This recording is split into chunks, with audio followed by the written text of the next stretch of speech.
Hello everyone, today we're going to be painting the Northern Lights. I've set up my small paper, watercolor paper, and my watercolor paints for today's landscape. For the mini landscapes, I have been using watercolor paper, and I've been cutting them up to be about 3.5 by 3.5 so that I can use Scotch tape to tape them to my work desk, and that way when I finish the painting I can peel it off and it creates a nice little border around it. So you're going to basically overlap the edges probably about 1/8 of an inch. I don't ever measure it, I just eyeball it. Then I'm going to do my first round, and I'm going to give it a light, kind of a minty green with some water. And at this point, it's very loose. I mean, you can see that there's no rhyme or reason to it. Next, I'm going to add some blue to my composition in the skies. And a little bit of purple, so it's a wet on wet effect right now, so everything below is wet, so that when I put on color on top of it, it just seamlessly blends into the next value. See how that went? And even if you make a mistake, you can still fix it. And that's what's so fun about watercolor. It's very loose and forgiving, and as long as you're not super anal about being perfect, watercolor is super fun. So at this point I am adding blues to my green base, because what I'm envisioning is the sky with all the colors, and then it's being reflected in the water. So that's why I've got the green and the blues up top and greens and the blues at the bottom. Now I'm making my mint green a little bit darker and having more coverage of it. So that is both in the water and the sky. So you can see kind of in the middle is where I envision the horizon line occurring. So I am mixing it, and I'm trying to figure out the angle of the lights and how they kind of swirl around in the sky. Now, when you have too much color anywhere, you can always dip your brush into the water, clean it, dry it, and then come back and it acts like a sponge where you can pick things up. If you want to spread the color around, just add some water and then move the existing paint to the new spots that you want it to be.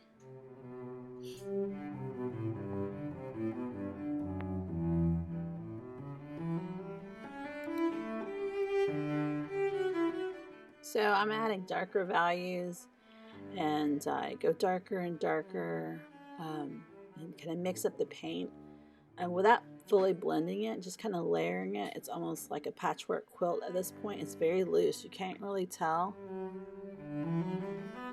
and so you're blending it but not into each other, just kind of color side by side. This is where I think maybe my rocks will occur. So I'm happy to make some areas super dark, so there's some kind of value contrast, because I like, being a little dramatic in terms of the color. I've added purples, dark blues, greens. Now I'm coming back and trying to make my green more of a yellow green into the mint green. And maybe it's too much, so I add water and kind of move it away to make it less intense. Alright, now it doesn't look like much, but this is just the first layer. So after I'm happy with this, I'm going to let it dry completely before I move on to the next stage. Now you can use a hairdryer to make it dry, or you can just go do something else and come back when it's dry. Then I'm going to use white gouache in a separate area, and I'm going to use a nice little, like not a lot, a little bit enough so I can add some water so it's a little wet. And then I'm going to stick an old toothbrush. I'm going to cover the areas where I don't want it to occur. I'm going to use an old toothbrush, and then I'm going to use that paint. I'm going to flick it, like spray it on there so you can get these really, really tiny stars. That's what I'm going for. I'm just kind of spraying it pretty close to my paper. But what I like about it is that it gives you varying sizes of the droplets. So it's a lot more natural because it's very random than if you were going to use a very fine paintbrush and, stipple. Now that it's dry, I can define it a little bit more. So I'm going to use my very fine brush, still a round brush, but at a smaller tip. And I'm going to go ahead and draw my horizon line, or the ground line. And I'm thinking, okay, what about my land masses? And this is basically a dark color, like a black mixed with some navy blue or dark blue. And I'm drawing where the rocks would be, the land would be, where the sky meets the water. So this is kind of my background line.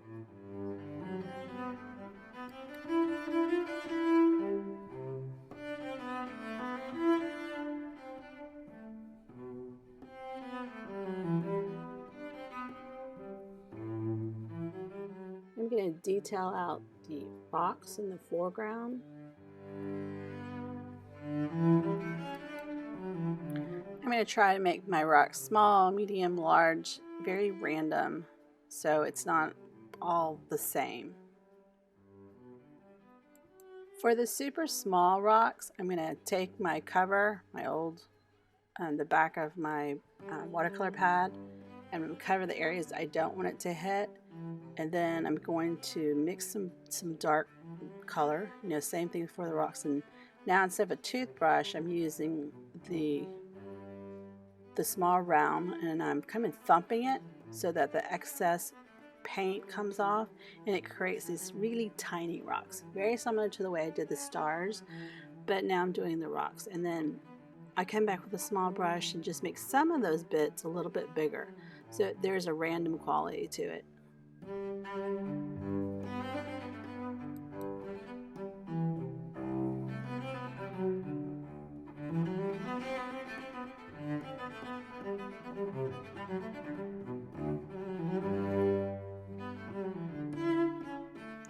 Next, I'm going to add some blues and some grays.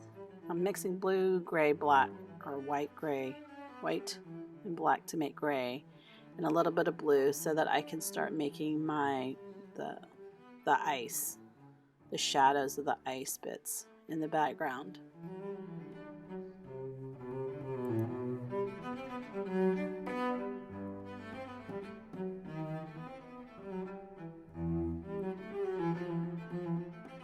So now the snow caps are better defined, so there's some shadows for beyond. And I am still working on my midground.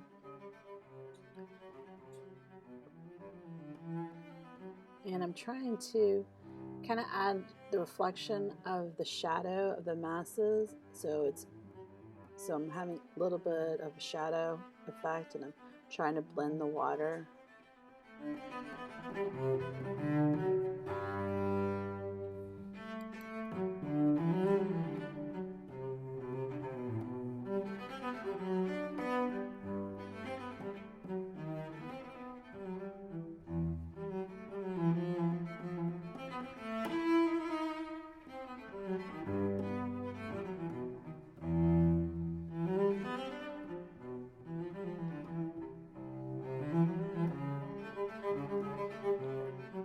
Next, I'm going to try to blend the sky a little bit more so I don't have the big gap of white. So I'm taking just a wet brush and using the color that already exists and and I kind of work myself around so that it's taking the wet brush and blending it. Using purple in some new areas so that my sky is better defined, at least where my dramatic lights are occurring.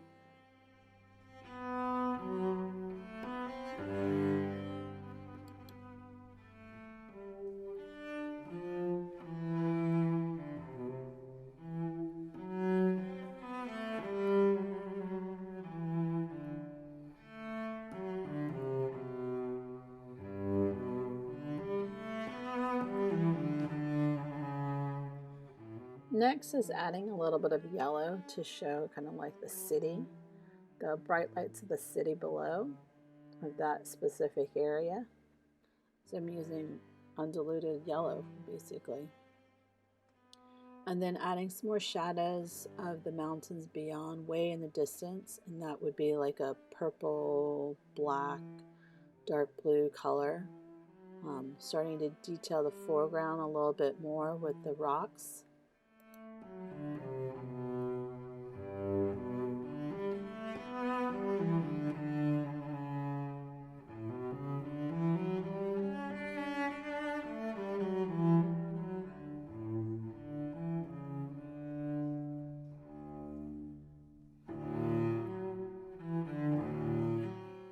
Next I'm going to use white, the one that I had mixed for the sky, and I'm going to pop out the lights of the city.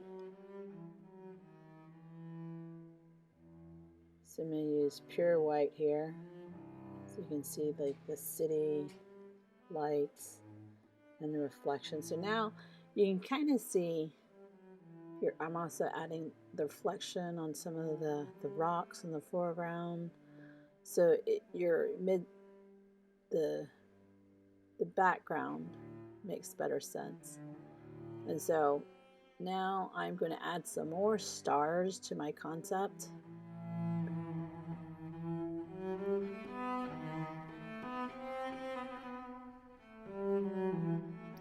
Now I'm just using the white to detail out anything that I kind of want to draw attention to. Some highlights in the distance. Maybe there's another city beyond the other side of that mountain. Some highlights of the sky, the light sky hitting the snow. Just playing with my whites right now, just so that I can have value contrast. So I have super bright whites and some super dark values, and then the colors in between. So it just makes it more interesting. Using some of that mint to kind of blend my waters a little bit more, so it's a more smooth blend.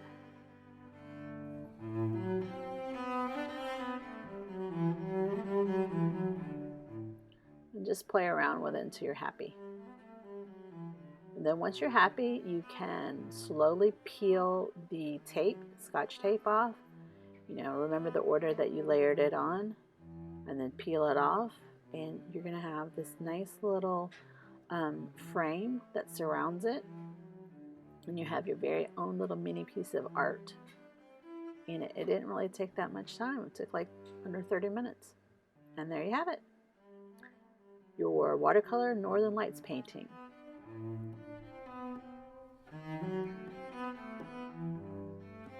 The supplies I've used can be found below. Be sure to subscribe for more watercolor tutorials.